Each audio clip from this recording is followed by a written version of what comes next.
you. Thank you. Thank you. Can we tone down the voices?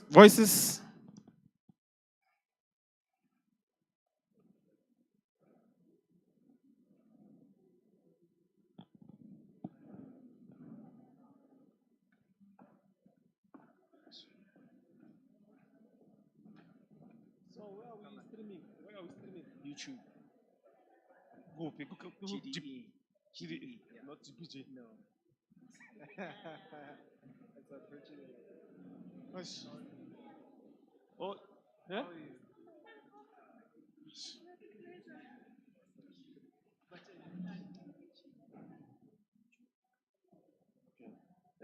Hey, Baba.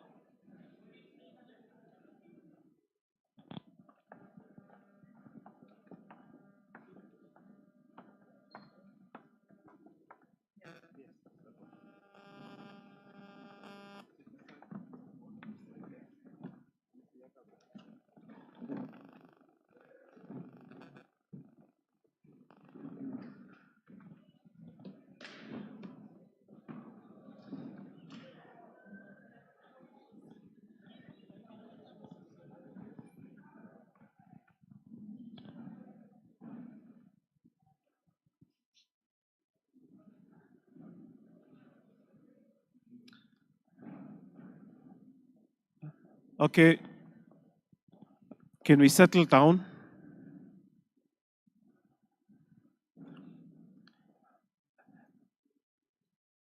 Ladies and gentlemen, welcome to the Gauteng Provincial Government budget votes for 4 departments. I have all MECs, that is 3 of them. As you know that MEC Matume Chulwan is responsible for 2 departments. So they will be taking us through the summary of their budget votes as per they were presented on Thursday. So we felt as a Gauteng provincial government that we need to bring them closer so that we are better placed to ask questions on what they would have been presented, because in the legislature, as you know, there's time limitations. Some of the things that might not be in a position to be ventilated. So we're going to give them an opportunity to summarize their budget votes. We'll start with the MEC Ramukopa, and secondly, we'll move to MEC Porter, and lastly, it will be MEC Chilwane, who will be doing both departments. MEC, the stage is yours. You can press there. Yes. Good morning. Am I audible? Okay, thank you. Let me start just by thanking you as the members of the media for availing yourselves, and greet my fellow MECs present today and all officials also present today.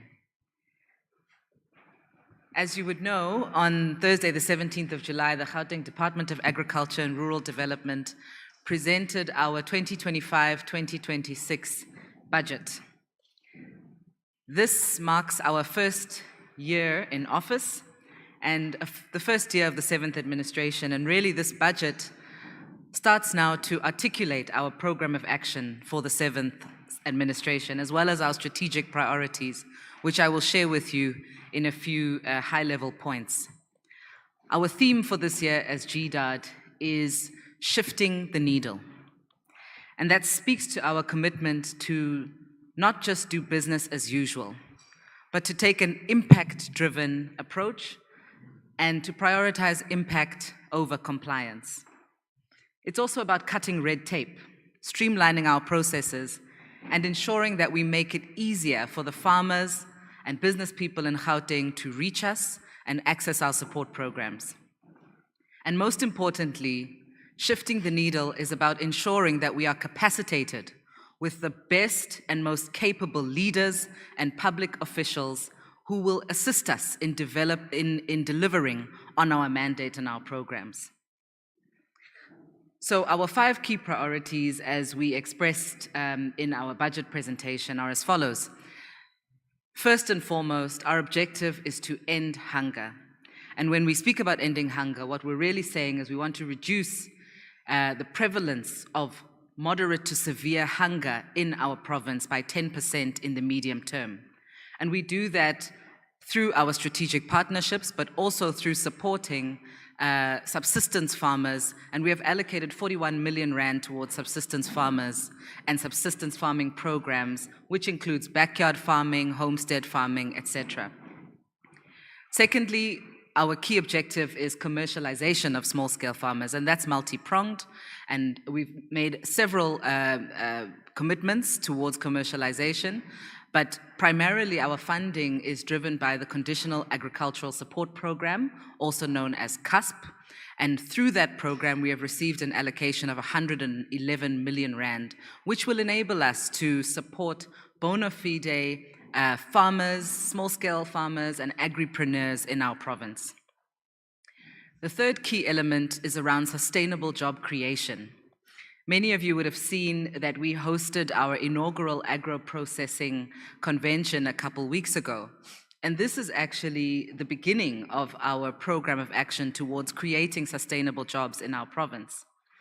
Now, at the agro-processing convention, we announced the creation of a 100 million rand fund, blended finance fund, in partnership with the National Empowerment Fund. And you will also see that in our budget, wherein we have allocated 30 million rand towards that fund.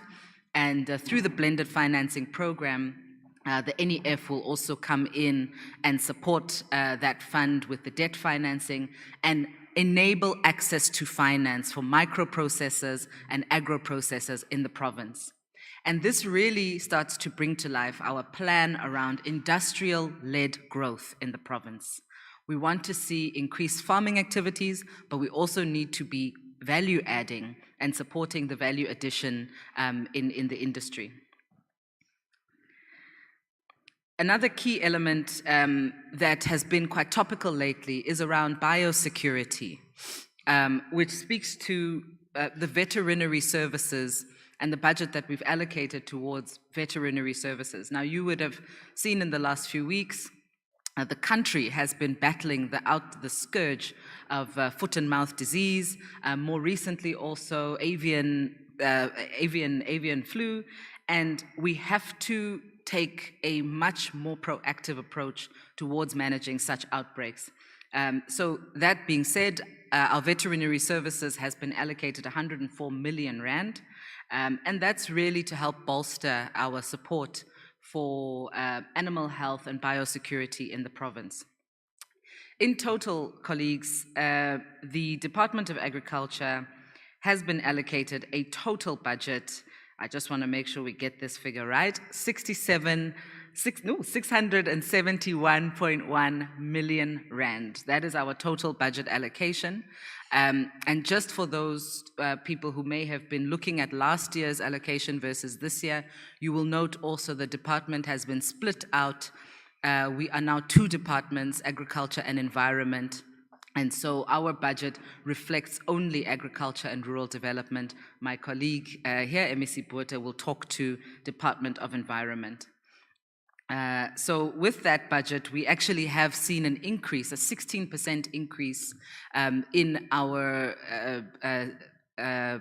the allocation towards employing of staff. So that allows us now to actually capacitate the department, fill the necessary vacancies, and ensure that we are able to deliver on our mandate of a capable and ethical state. With that said, I was told that this is not a budget speech, it's just supposed to be a high level, so I'm hoping that that gives you a flavor of where some of our priorities lie. But really, what we want to also just highlight, and we're very proud of, is that in the last year, GDOD incurred zero fruitless and wasteful expenditure. And we are committed to continuing on that path, the path of good governance, the path of prudent use of fiscal resources, and ensuring that every single rand of public funds is used for its intended purpose. And where we encounter situations of malfeasance, situations of irregular use of public funds, we will be the first to highlight those issues and to hold people to account. So with that said, I'd like to say that this budget is not just a promise, it's an action plan for how we want to turn the agricultural sector in Gauteng around. and turn it into a thriving engine of economic growth. And I look forward to walking that journey with you over the next 12 months. Thank you.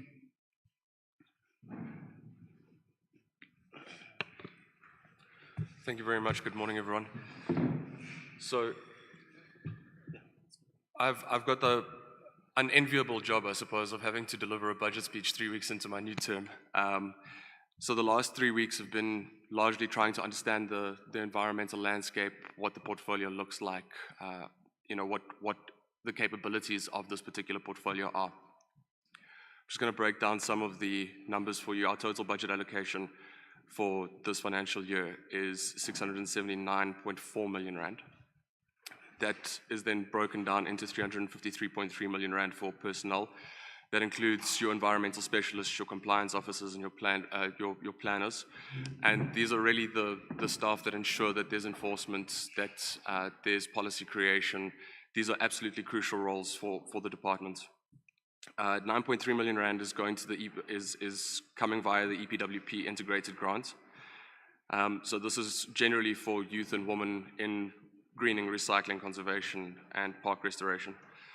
Then a very crucial area that I feel needs a lot of attention is the area of the Cradle of Humankind and Dino King.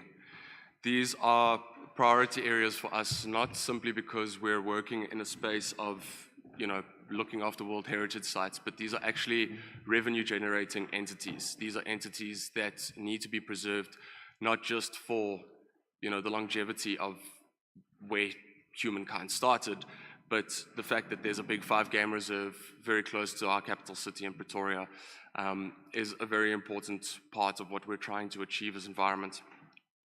Then we've received an allocation of 50 million rand to clean 18 CBDs through the G20 Green Cities Initiative.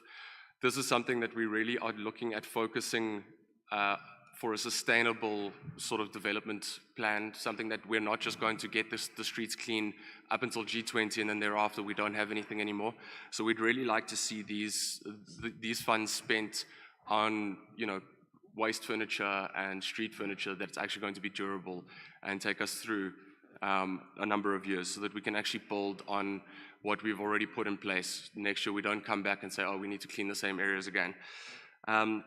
Then there's a targeted allocation, there's 10 million rand for a feasibility study for Gauteng's first integrated eco-waste facility, 3.5 million rand for buyback centers, infrastructure, and supporting the township recyclers. Now this is an area which I'll talk about a little bit later on, but these buyback centers are something that is absolutely crucial, not just from the perspective of getting our streets clean, but also from the perspective of managing our landfill sites. So this is going to be a very big focus for me, in particular with the budget that's been allocated, but also when I reach out to businesses to ensure that we're actually taking this a little bit further than just what this budget allows. Then there's 2.9 million rand for waste minimization regulations, introducing separation at source, 2.5 million rand to review the integrated waste management plan, 8 million rand for climate change resilience through the Gauteng Climate Change Action Plan and Climate Indaba, and 11.9 million rand for streamlining environmental impact assessments and reducing turnaround time. Now, in my short time that I've been in office, I found out about the Section 24G notices, which are actually fines, which our departments can issue to businesses and municipalities alike, and these fines can go up to 5 million rand. Now, this is something that we've had a long backlog in, and I know that my predecessor, MEC Shyla Peters, was focusing on clearing this backlog so that we've actually got revenue that's coming in for the province, but on a larger scale, also taking the actual legislation very seriously from a business perspective. So the businesses don't sit there and go, oh, okay, we'll just appeal the decision. It's going to take them 5 years to make a decision around whether or not this fine is actually applicable and whether or not we actually need to pay the fine. So we're going to focus a lot of our time and energy on clearing those backlogs so that we can increase those fines. I think last year we managed to bring in about 9.4 million rand from the Section 24Gs. Which is useful, but we need to extend that beyond just what we've got now. So we want to send a message that we do have a big stick, and we're not afraid to use it.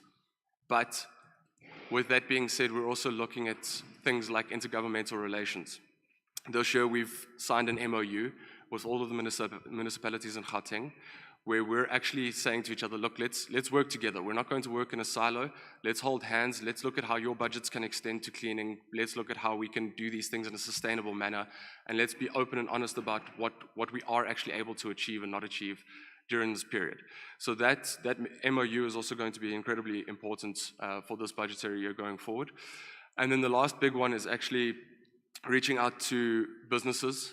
And I spoke a little bit about the buyback centers, the integrated waste management facilities.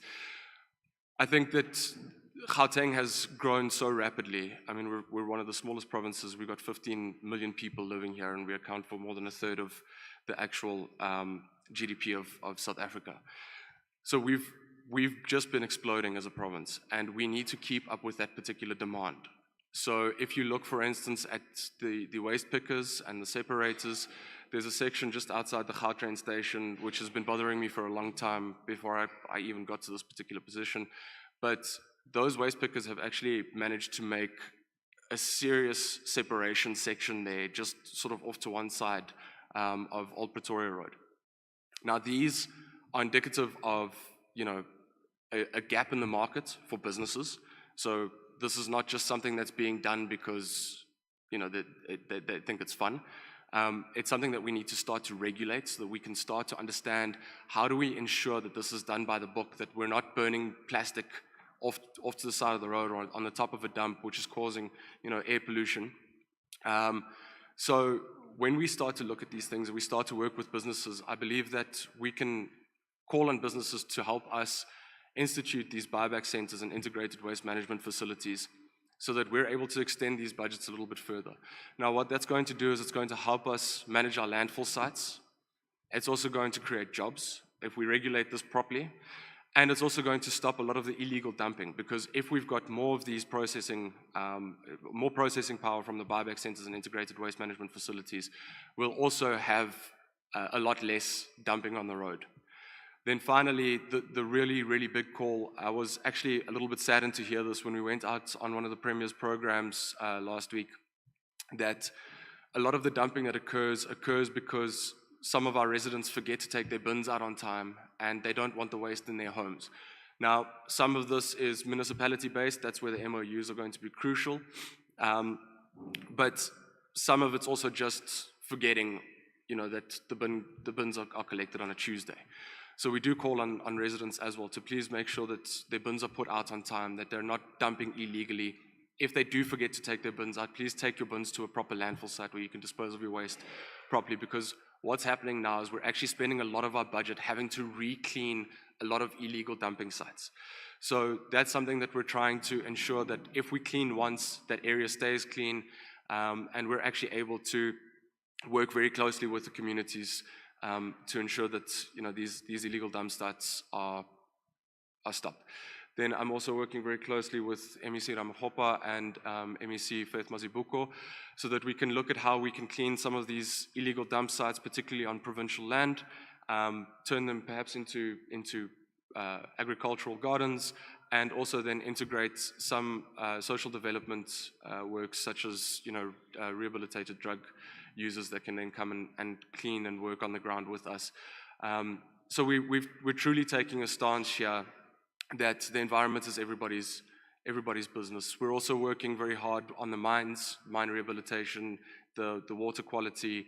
Municipalities obviously need to ensure that they're not pushing a bunch of waste into our rivers, and then air pollution as well. That's something that we've been dealing with through MEC, and I know that we've recently installed 200 air detection sensors in Sharpeville. So yeah, these are all of the things that we need to work on, and we need to be open and honest with the communities around what their impacts are on what our failures are and what we're doing to address those failures. Thank you very much.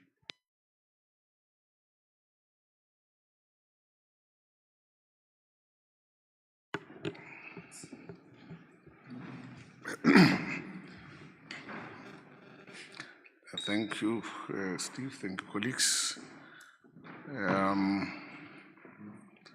Good morning. I'll start with the Department of Sports, Arts, Culture and Recreation. The allocation that was received for the Department of Sports, Arts and Culture in Gauteng Province is 1.013 billion for the current financial year of 2025-26.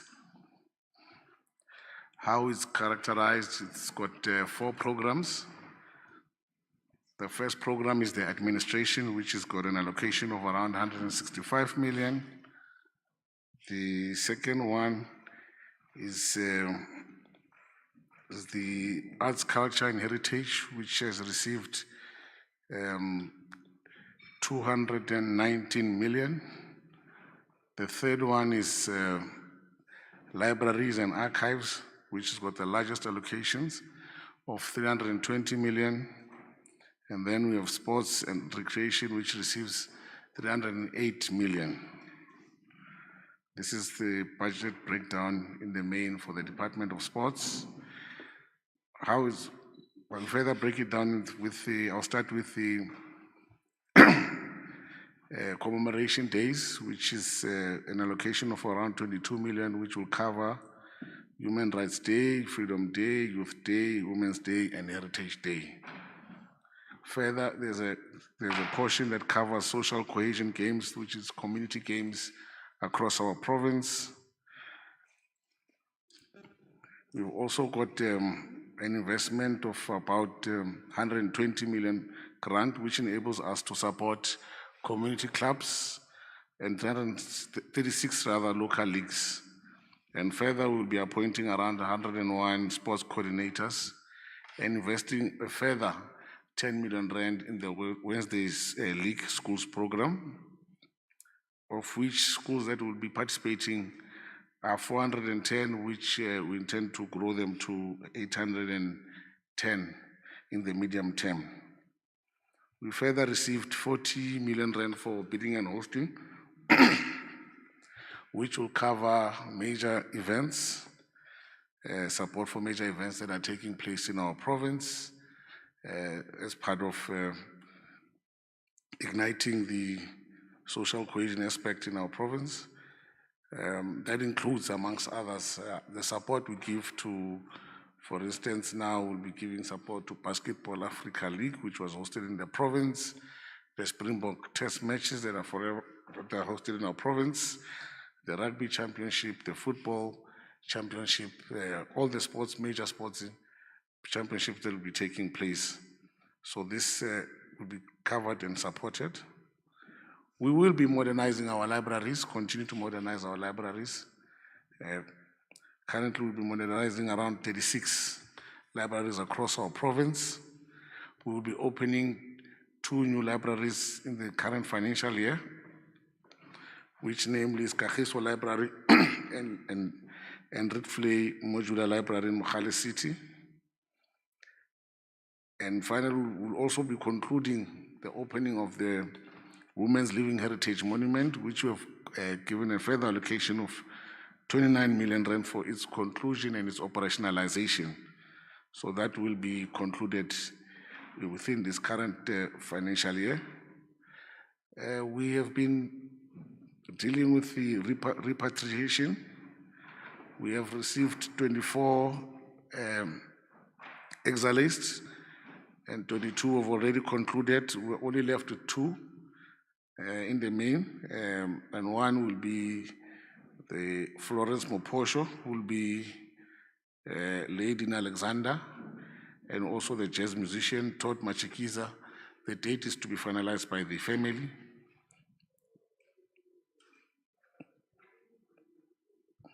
So that's around the Department of Sports, Arts and Culture in the main, the budget breakdown. But more important, what should be understood is the support that we'll be giving to our local, in the main Gauteng-based academies. For instance, the academy that went to Spain, they came back. We have to acknowledge that they did that work on their own, but as government, it was important that they came back as victors so that we also can acknowledge and support such. And we applauded them and we acknowledged their work. And we've want to highlight and amplify rather dance as a as an art. It's an art and a sport at the same time. So there will be a significant support for that. But we'll continue to support, namely, all the other activities that we've been supporting throughout and obviously increasing. And part of the financial year, there will be a greater investment in the infrastructure, social infrastructure. You know, some of our social infrastructure, our halls dilapidated, Mphatlalatsane, in Sebokeng amongst them. So we are finalizing with the MOU, with the municipality, and concluding so that we can rehabilitate them as well as some sports stadiums that were handed over post the World Cup. Sinaba Stadium in Davidton, as an instance, will also be going there to those stadiums, renovating them to ensure that they get back to the standards that they used to be. So there will be a lot of work in the province with regard to infrastructure, social infrastructure, our libraries, our sports facilities, in our halls. Yeah, that's in the main with sports. Without really not taking much time, I'll go straight into education. In the main, budget allocation for education is 68 billion. That has been allocated in this current financial year. Out of that, okay, which marks it's an increase of around 3.1 billion from the previous financial year, which was 64.8. What needs to be highlighted with regard to the education budget is firstly the accountability, the governance of it. In the previous financial year, the department has received 2 consecutive clean audits, which demonstrates the intention that every rand allocated to this department goes to its intended destination. And the budget spend in the previous financial year is sitting at 99.9%.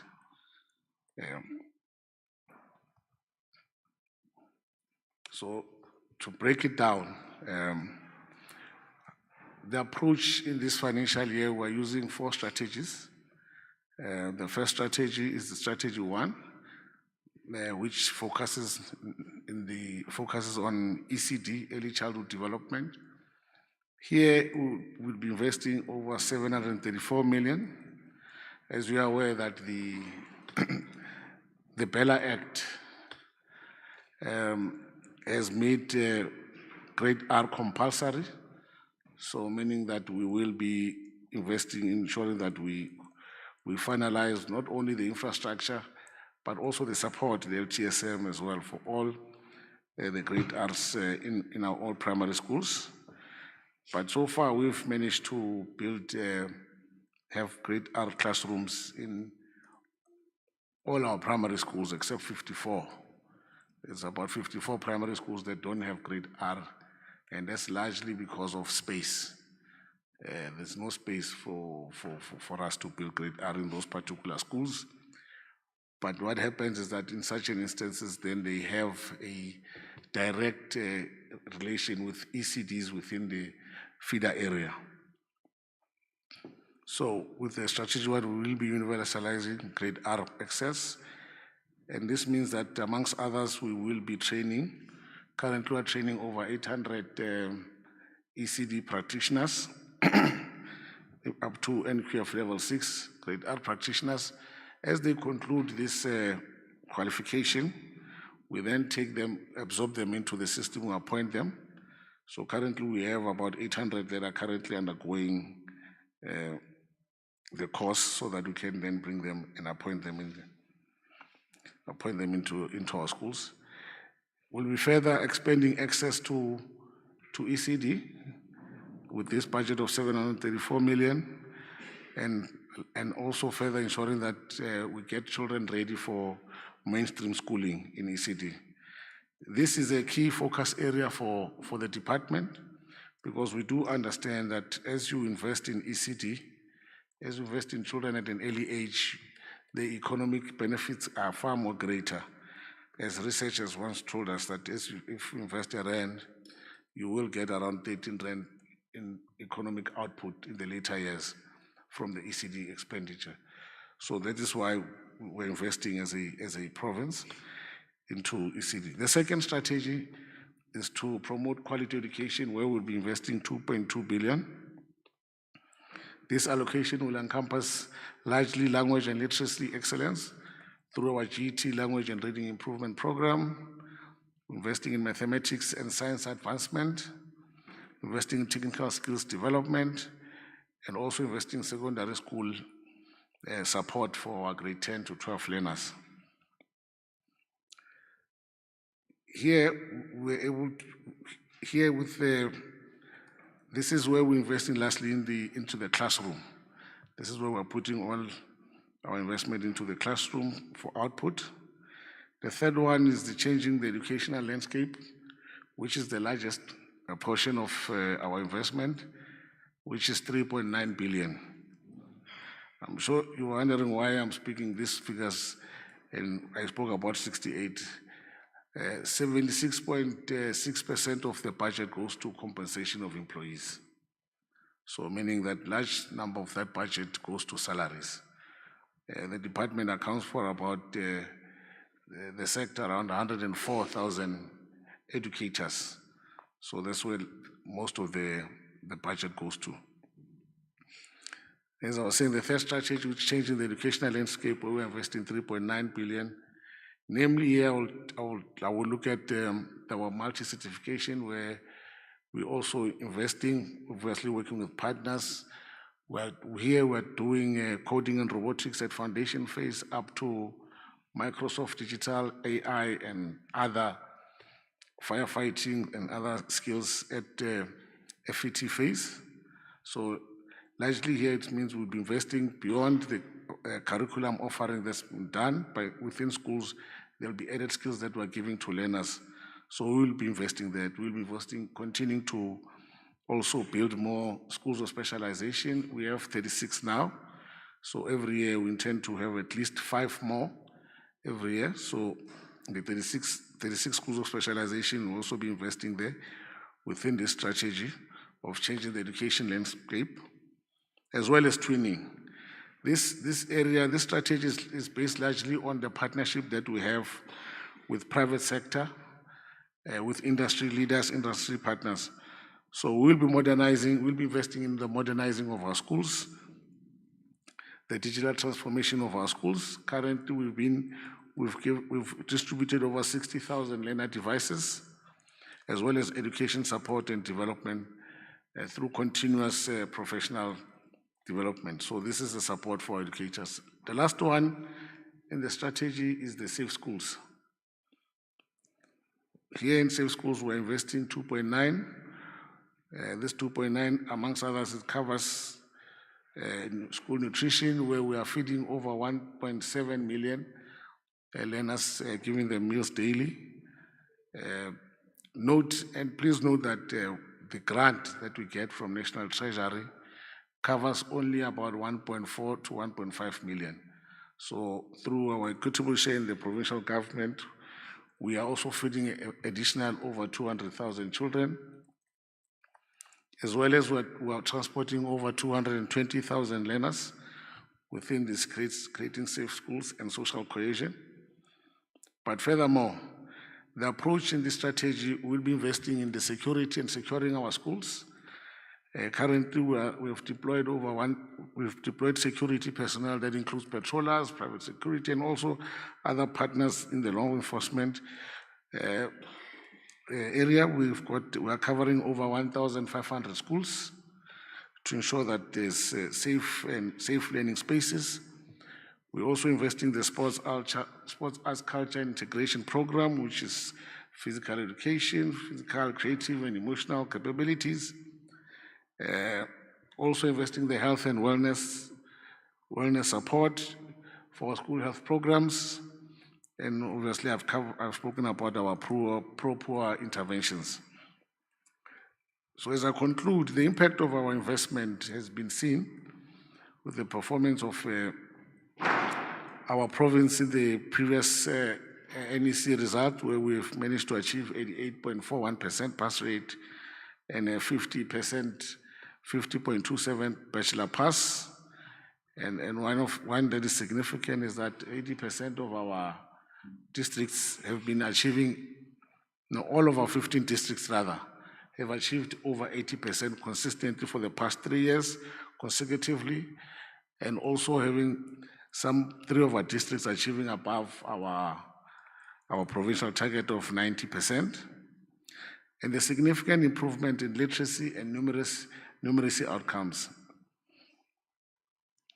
So in the medium-term sustainability, this shows that the provincial government's focus around skills development and education, which has seen our budget increase from the 2021-22 budget of 56.2 billion and to a projected 72.9 billion in 2027-28, which is around 29.7% increase in the over 6 years. This shows a sustainable growth and support by the provincial government for education, ensuring that education remains its apex priority, and also noting that our provincial learner population continuously is increasing, which then puts pressure on the system itself. In this current academic year, we've seen an increase of over 130,000 new learners that have joined our schools. So overall, this is a significant increase in support and intention by this provincial government for education. Thank you. Thank you very much, MEC, to all the MECs for presenting the summaries. I will now open the floor for questions from the colleagues in the media.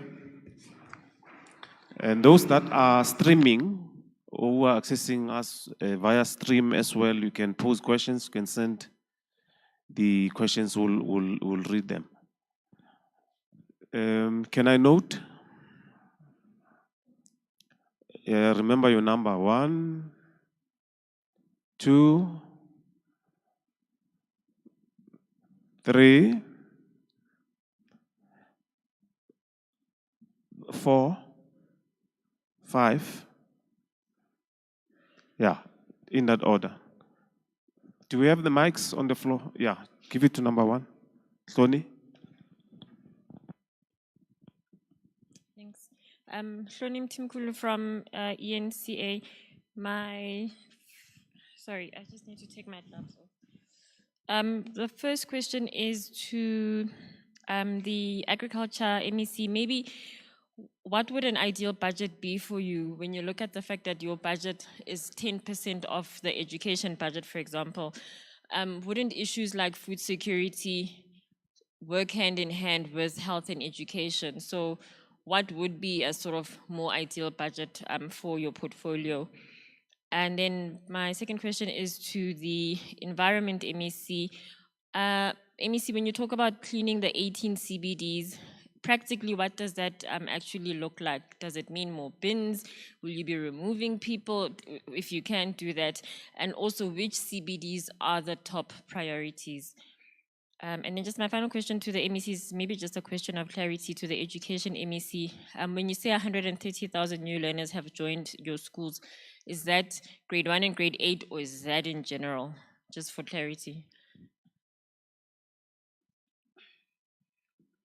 Thanks. Good morning, Neria from the SABC. I think this goes to the Environment MEC. I just want us to talk about the fines and the backlog that you're saying you're facing. Can you just elaborate more in terms of what fines are these, who gets fined, and what is the current backlog in terms of numbers?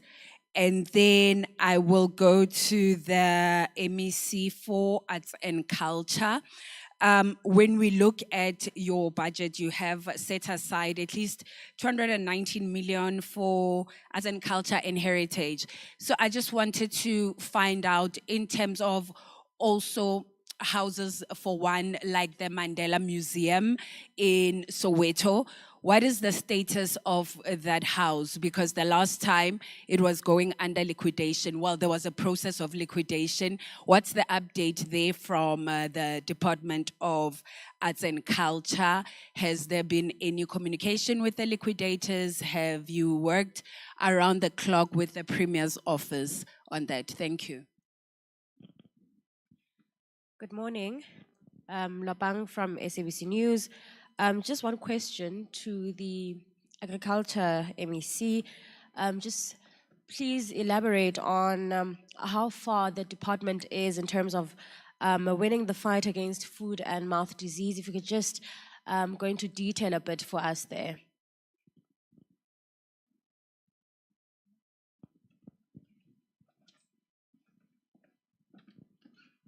Number 3.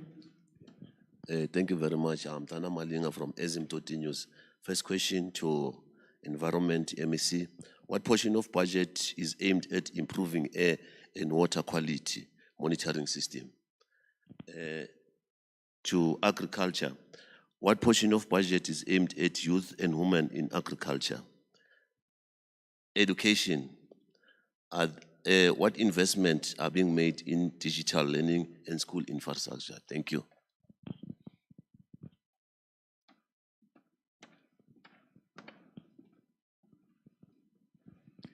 Good morning. My name is Johnny from the Pan-African Chamber of Commerce. I'm also the country manager for the Atlanta Black Chambers here in South Africa. The first question I have for the MEC responsible for environment, what does the future of the environment in Gauteng look like? And how do we change the nature of conversations we're having now?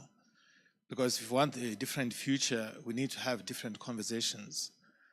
The question to MEC Ramokgopa, I was at the agro-processing event at Gallagher. You started by talking about hunger. Hunger is a problem. As a continent, actually, we are hungry.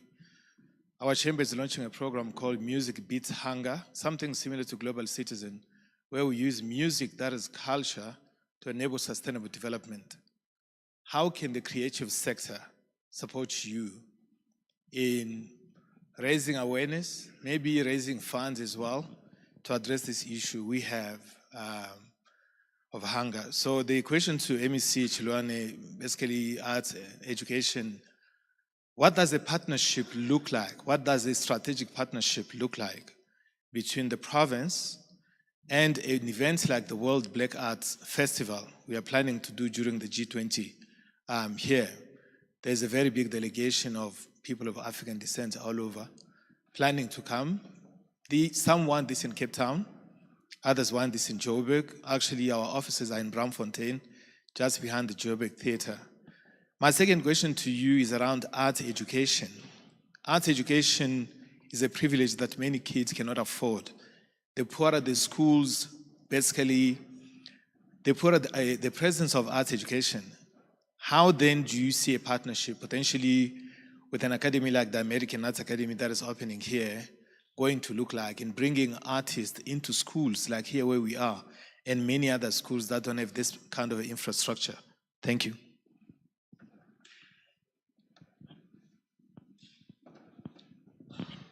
Good morning, everyone. My name is Puisile Ngubani.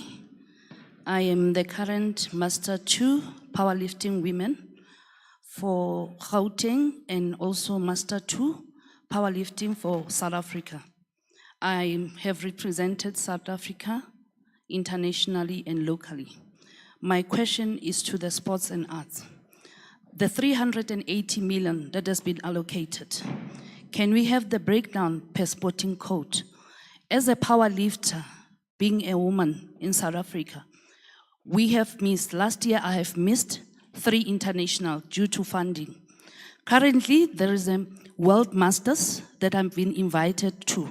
It's happening in Cape Town, October, and I'm also invited to Tunisia. But powerlifting is not the sport that is being exposed. So I am a record holder, the current record holder. On the squat is 115 kg, and on the deadlift is 155, and I'm a 51-year-old woman. So, Minister, how do we ensure the sports like that get exposed? because we are more than 20 athletes, women, even men, they are there, representing Gauteng, but the sport is not well captured. What will be the way forward to expose the sport? Thank you. Thanks very much. I think that was the last hand. We're going to start with MEC Chilwane because the mics are that side, so that I move them this way. We can start MEC Chilwane. Okay. So thank you. The 130,000 learners are for all grades. It's not for grade 1 and 8. Around the Mandela House, we have the Office of the Premier submitted papers for the MOU. The intention is to take that house to become to go under the constitutional hill, and so we're finding each other with the foundation around that as to the minor details. Once we conclude them, the house should be then transferred into the constitutional hill, then we'll take it from there. So it's still work in progress around the Mandela House. But it's something that will be concluded, it will be done ultimately. We cannot allow the house of an icon, that is heritage for us. It's heritage for us now, it's heritage for our children, it's heritage for our children's children as well, for many generations. It's our history. So what I can assure you is that ultimately it will end up where in the constitutional hill, and we'll be able to then from there take over and support it properly as government. So we're just finalizing that. So we will be getting an update from the Office of the Premier later on as to how far is that. But the process is at an advanced stage. With regard to investment in digital literacy, as I've said, that of course, beyond the learner devices that we have 60,000, and this 60,000 learner devices, we've distributed them now to grade 7s. Because if you remember, e-learning was focused on high schools, secondary schools. So we are moving down we started with grade 12, went to grade 11, grade 10, 9, 8, now we're in 7. So this is how far we've gone. So we're investing a lot here in terms of e-learning. It's one of our key pillars. We have an investment of around almost 800 million that we'll be spending there. That includes learner device, smart boards, and also transforming our classrooms so that they can be compliant with the e-systems that we're putting in place. So we're investing a lot here. Within our school infrastructure, I might not have spoken into it largely, but it is the core of our investment. The grant we received a grant of around 2.2 billion for the educational grant and also furthermore, we're getting another 400 million or so from the equity share from the provincial government to ensure that we continue building schools, because if there's anything that is keeping me up at night, it's schools and infrastructure in the main. So the more schools we're intending to build, and we're building schools. We have the BFI that I always talk about, which the 18 schools are currently being built. They've started, contractors are on site. They're building. There was a slight delay because of the challenges in the municipality approving our SDPs. But then I did have an engagement with the mayors and the leadership in municipalities to accelerate the approval of that. And so where they've approved, the schools are coming up. So we'll be getting those number of schools coming up. We have another implementing agent, which is the DBSA. which now currently is building around 8 schools. Around 7 of them are sitting at around 50, 60% or more. I mean, some are at 90, some are at 80, but all of them are above 50 to 60% in terms of being built. So we'll be getting those 8 schools. DID, which is our primary implementing agent, the Department of Infrastructure, is sitting with around 230 projects. 230 projects from education. That includes new schools, that includes replacement schools, that includes major refurbishments. So there's 230 projects that are sitting with DID, which we are following up closely. We are getting regular updates weekly as far how far those particular projects.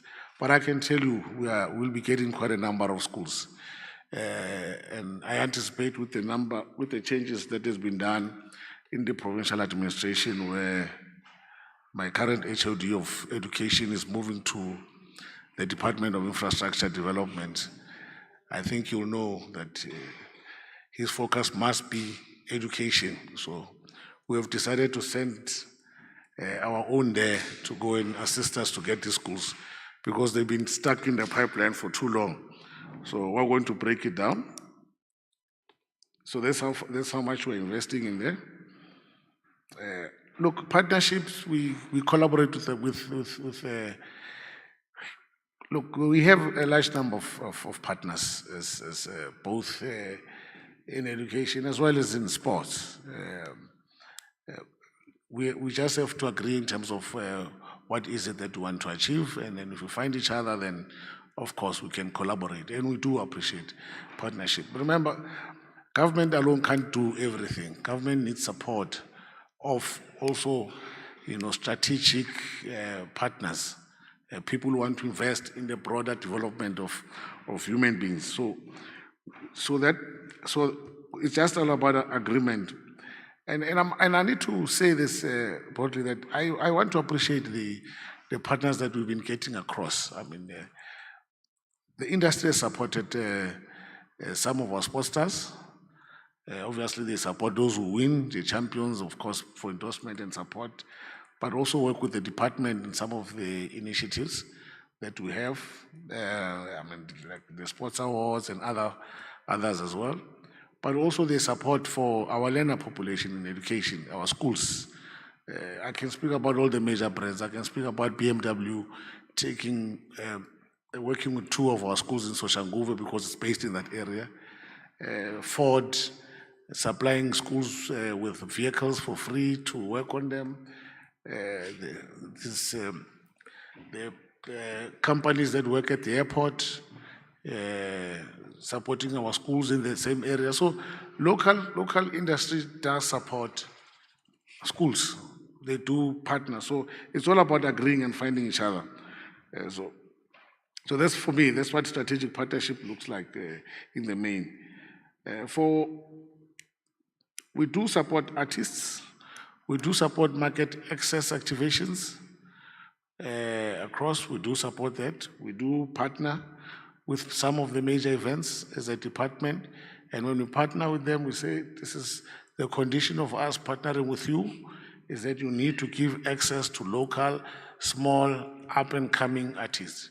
For instance, the DSTV Delicious, we have come on board with them, but on condition that they're going to give space to not only, in fact, I even brought in learners from schools, from one of our schools of specialization, to go and do some opening act at the festival as well, but also access to local, small, up-and-coming artists to find expression in these major events, to share platform and get experience. So this is the type of activations we do for local artists. But lastly, the support for sporting codes. We have around 70 plus sporting codes in Gauteng. 70 plus work through the Sports Confederation. We do fund them, we do support them closely. It's our strategic partner. So whenever there are challenges or there are issues or there's a need for support, they do come forward and say, look, this is what we're having. We have a number of athletes that need to go overseas. We've got a number of athletes that need to support for the sporting code. For instance, even in boxing, as an example, we do support it, but they need to come forward. So if maybe that information did come forward and we did not process it in time, it's another matter. But we do support our sporting codes as much as possible, because it's 70 sporting codes is a lot. There are sporting codes that I never thought they even exist in our province, but they are there, 70 of them. So we do work with the Sports Confederation, and we really urge, that these federations really work through the Sports Confederation, so that we don't speak to everyone, which in its own become quite difficult to really get. So if they work through the Sports Confederation and then they come forward as a federation, we do support. But I've noted your concern, I've noted your issue as a power lifter, and we will take it up after the press conferences as to how best can we support you in the sporting code. Thank you.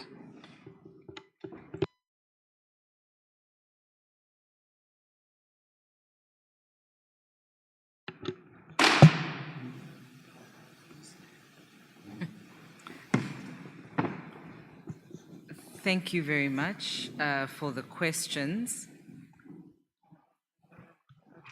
Perhaps let me start with the question around what an ideal budget would look like. I think the response there is, how long is a piece of string?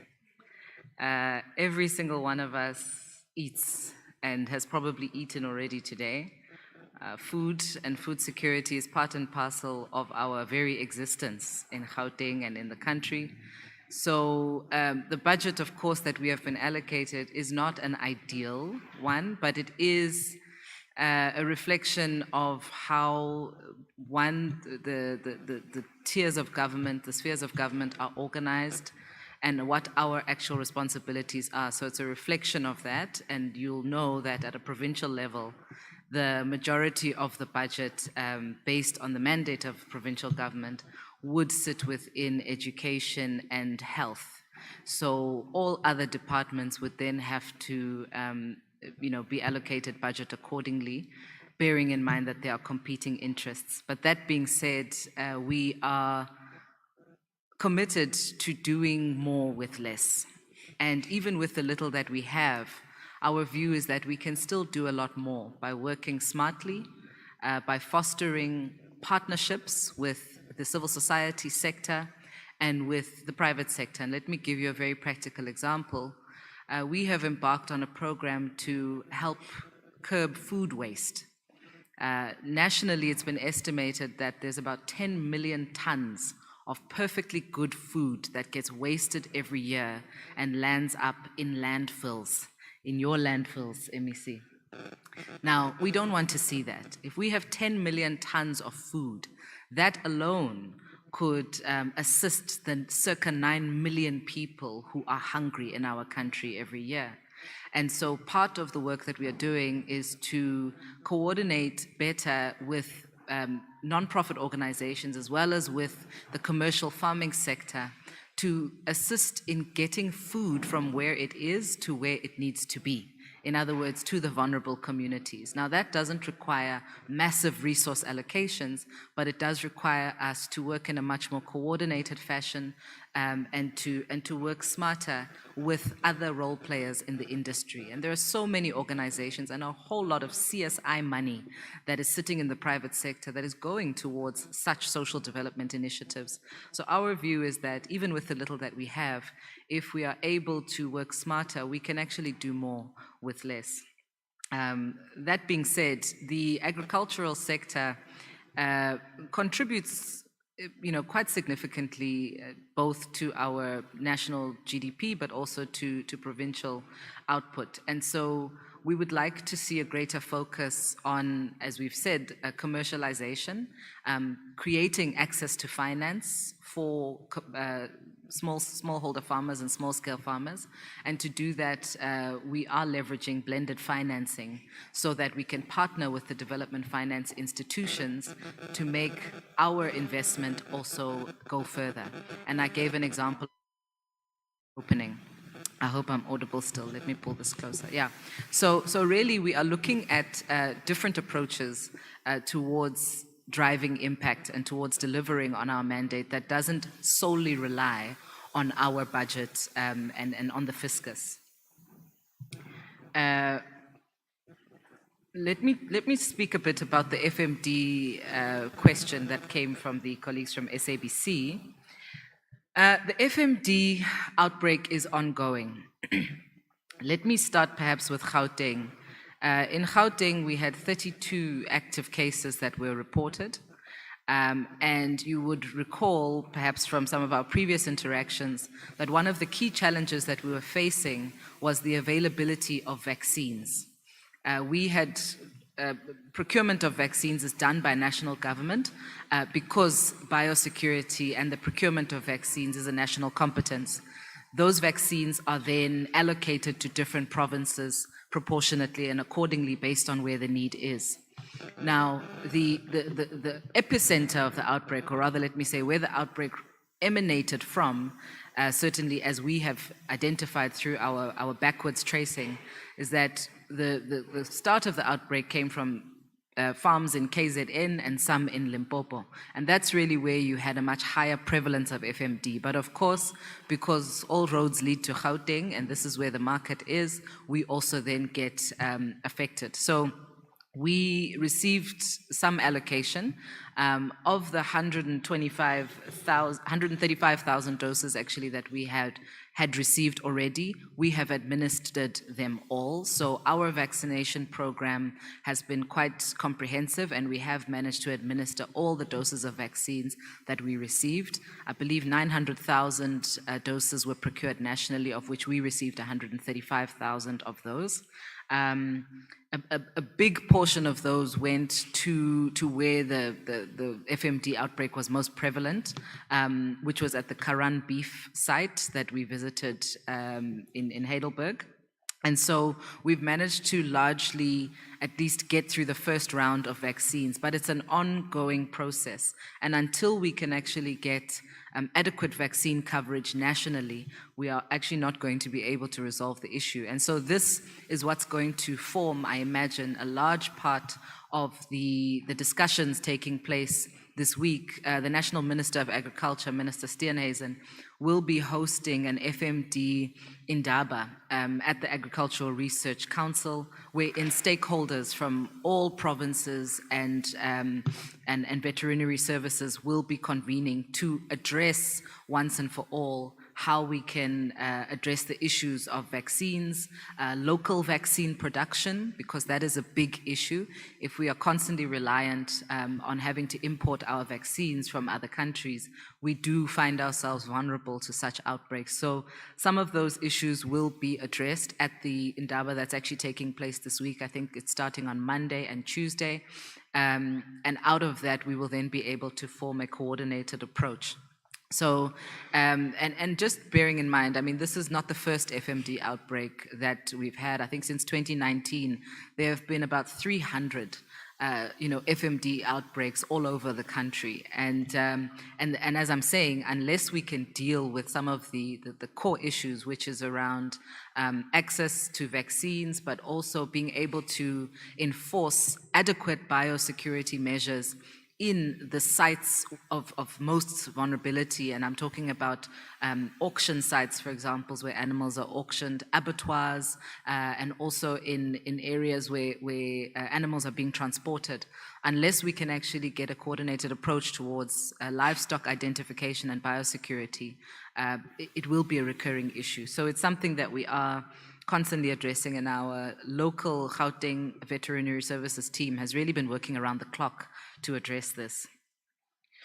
Let me then address the question that was asked around allocation towards women and youth. And I think this is a very pertinent question. Let me start by saying that if we look at the subsistence farmers, which, as I'd mentioned, we've allocated about 41 million rand to subsistence farming activities in the province. But about 60% of subsistence farmers in our province, as well as in the continent, are women. Because statistically, as we know, women tend to be the heads of households. There are a lot of single mothers and women who are heading households. And so a majority actually of our applicants and the majority of our support goes towards women-headed households. So I would say, and this is why it's not a single number, it really does differ. So in the subsistence sector, you'll see about more than 50%, about 60% of our support going towards women subsistence farmers. In the commercial sector, we really want to see this number growing significantly. We are targeting 30%, and that's what we want to see at a very least. But again, we believe there's a lot more opportunity to see the participation of women and young people in the commercial sector. We also have quite an extensive program, not as extensive as it could be with more budget. Obviously, we could do more, but we have focused on creating pathways for unemployed agricultural graduates. And through the CUSP program, we have allocated about 6.5 million rand to unemployed agricultural graduates. And this is a continuing program wherein we place young people on working commercial farms so that they can gain the necessary experience and go on to actually either work in the sector or run their own agricultural enterprises. Further to that, we also have our annual Women and Youth Entrepreneur Awards.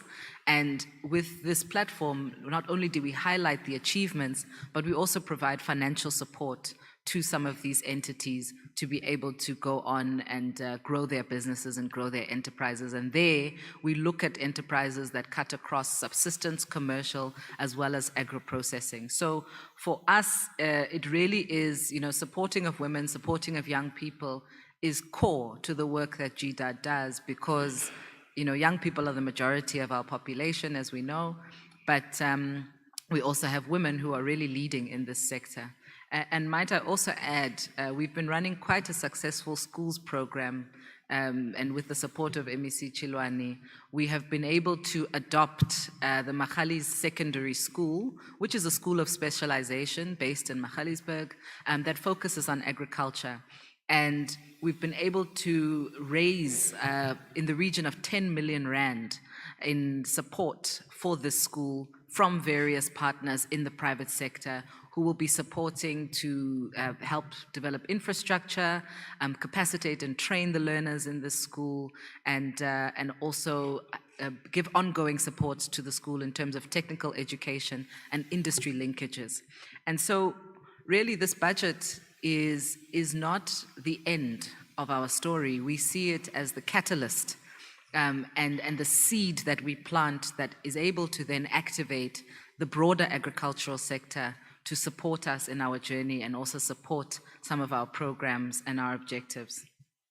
And the last question that was asked about the creative sector, I think this is such a fantastic question because the creative sector does play such a critical role I talk about making agriculture fashionable. We need to make agriculture fashionable again. We need to make it attractive to young people. We need to make it a sector that young people see as aspirational. It's not just about providing support, but it's also about ensuring that young people see themselves represented in the sector and want to be a part of it. And so the role that the creative sector plays is really critical. And I'm very happy to have an offline discussion with you after this about how we can design some of these programs or what your thoughts are around how we can activate the creative sector to engage with our communities and especially with young people, get them more involved in the sector. I hope I have touched on all of the questions. If not, please feel free to raise your hand again. Thank you.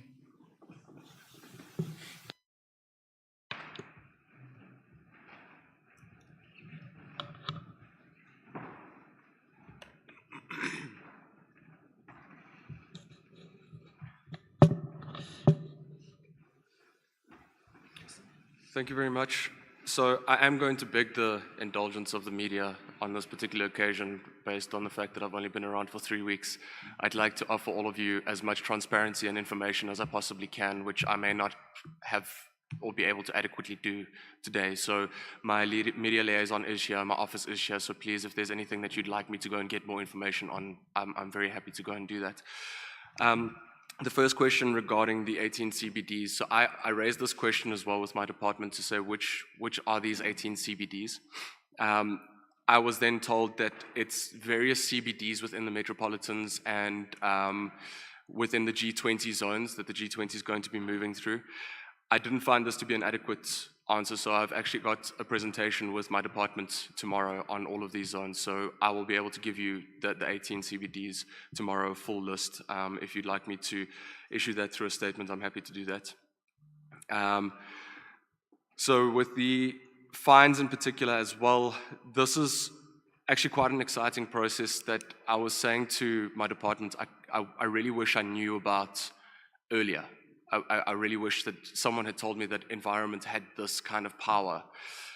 These fines are issued to businesses, they're issued to municipalities, and they can even extend to criminal cases for accounting officers. So we can actually go and open a criminal matter against accounting officers. This process is really slow though, because the courts are prioritizing other matters. When you look at it in the greater scheme of things, it may not be wrong considering the crimes that do happen within South Africa. But it's something that I've put on my agenda to push really, really hard, is to actually get justice for the environmental crimes that are being committed. These extend from the illegal trade of endangered species of plants as well. So cycads, so if there is a field of cycads that you require a license to have and you just bulldoze that to build a factory, those are matters that we can begin to fine you on. We inherited through the split of the departments when MEC Charlotte Peters started, we inherited 230 appeals. I believe that we've now currently got 40 appeals that are backlogged from 2024. The issue that I do find with this is because I've got a legal background, I want to know exactly why each one of the appeals is coming to me. So the way that it works is that the green scorpions will go out, they will find an infringement, they will send an infringement notice, they'll send a section 24G, which will then be a fine that is stipulated up to then 5 million rand. Then there is an appeals process whereby the person that was fined, the person who had infringed, they appeal, and that then comes to me. So I'm then the last authority on the appeals process, where I then look at what the appeal is. I work with my appeals team in the department and take a decision on whether or not this fine should be lowered, whether it should be increased, or whether it should stay the same. So this is something that it really is within my wheelhouse in terms of compliance. And I think it's particularly exciting. So as I said, that can extend to businesses, that can extend to municipalities. That also touches on a section 28, which is an enforcement notice. So I can go to a section where there's sewage, for instance, and I can say, we really need the sewage sorted out. If it's not sorted out, I send a section 28, and that then compels the municipality to come and clean it. We've had one such instance in Pennyvale, but I opted not to send the 28. I reached out to the municipality based on the MOUs that we'd signed. And I said to them, look, this is a real issue. Can you please come out and have a look at it? And I received feedback that they are starting to look at it. So I'll go back to Pennyvale tomorrow to do some more oversight there and ensure that these things are being taken care of. If not, then I issue the section 24G. I think I've explained it adequately.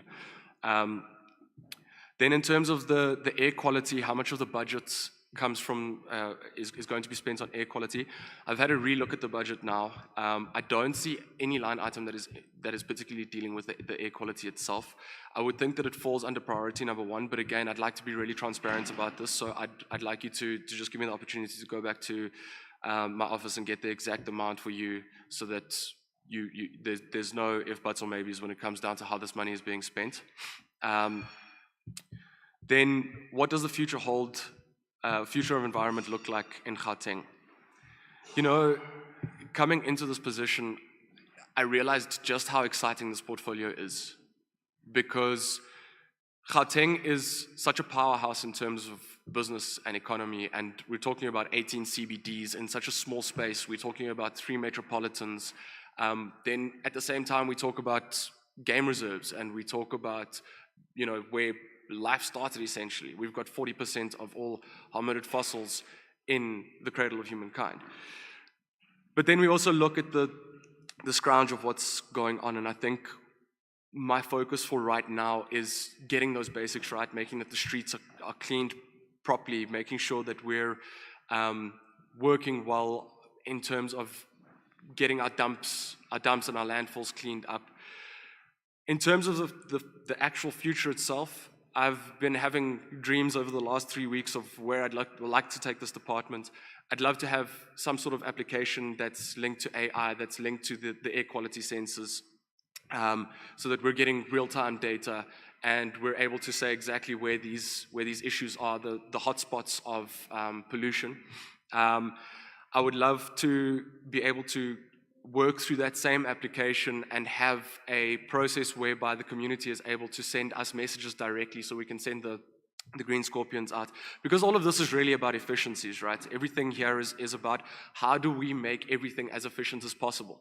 If we're looking at appeals that are backlogged, if we're looking at illegal dump sites, these are matters of inefficiencies.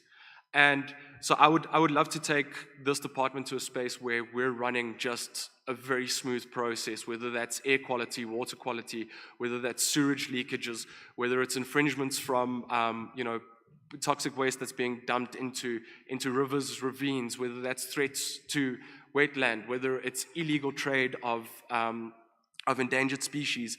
So I think that it's an incredibly exciting portfolio. I think that there's a lot for us to be hopeful about. And if you also consider the things that I've discussed previously, the integration with the various municipalities, if we can amplify that going into the future, we can also start to look at waste to energy, changing the regulations around how much waste can go to a landfill site, what kind of waste can go to a landfill site, and how much of that must actually be changed and put back into an energy source.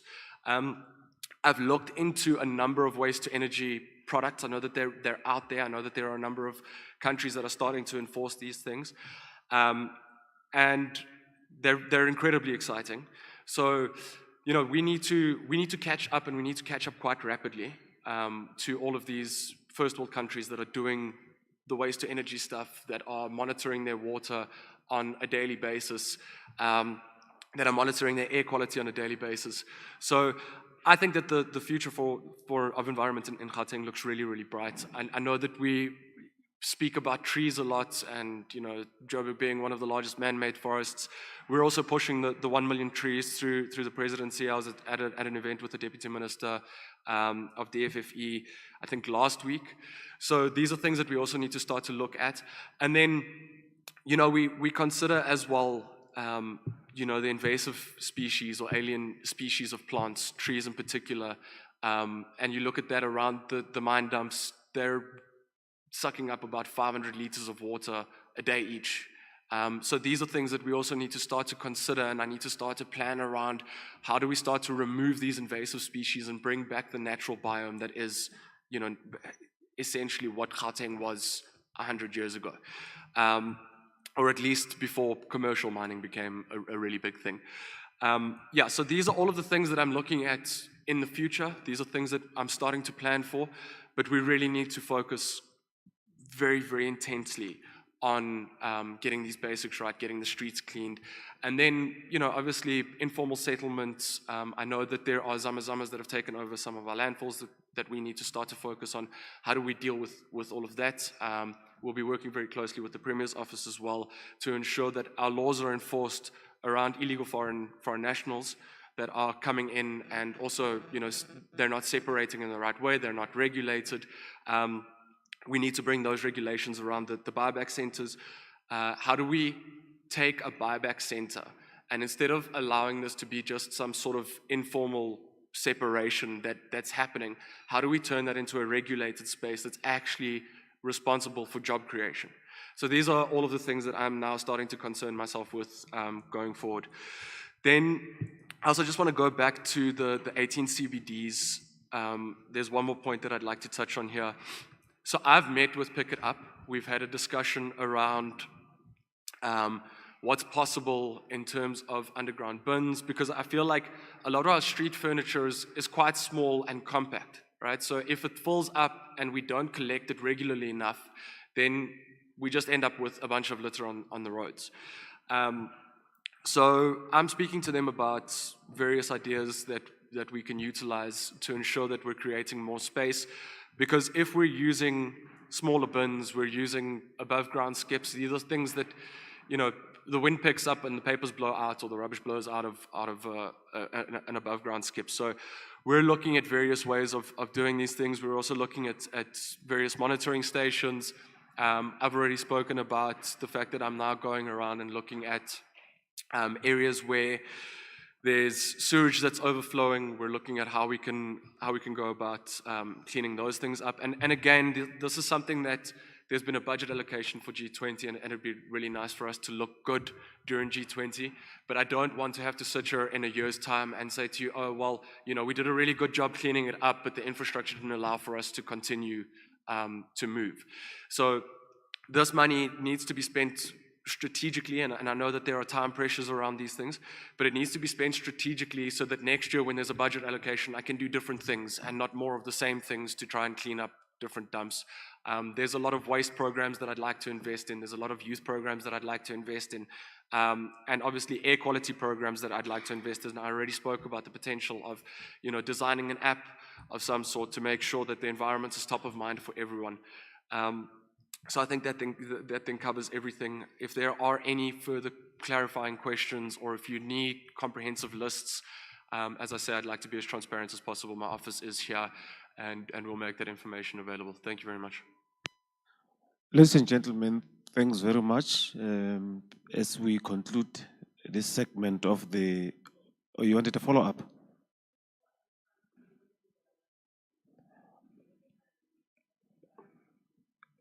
Yeah, after this. Yeah. Oh, yeah.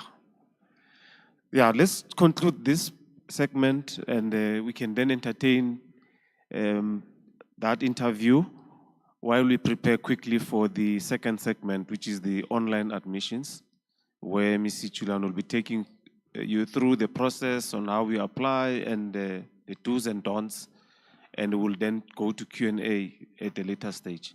But thanks very much to both MECs as we release you, and thanks MEC Chilwane as well.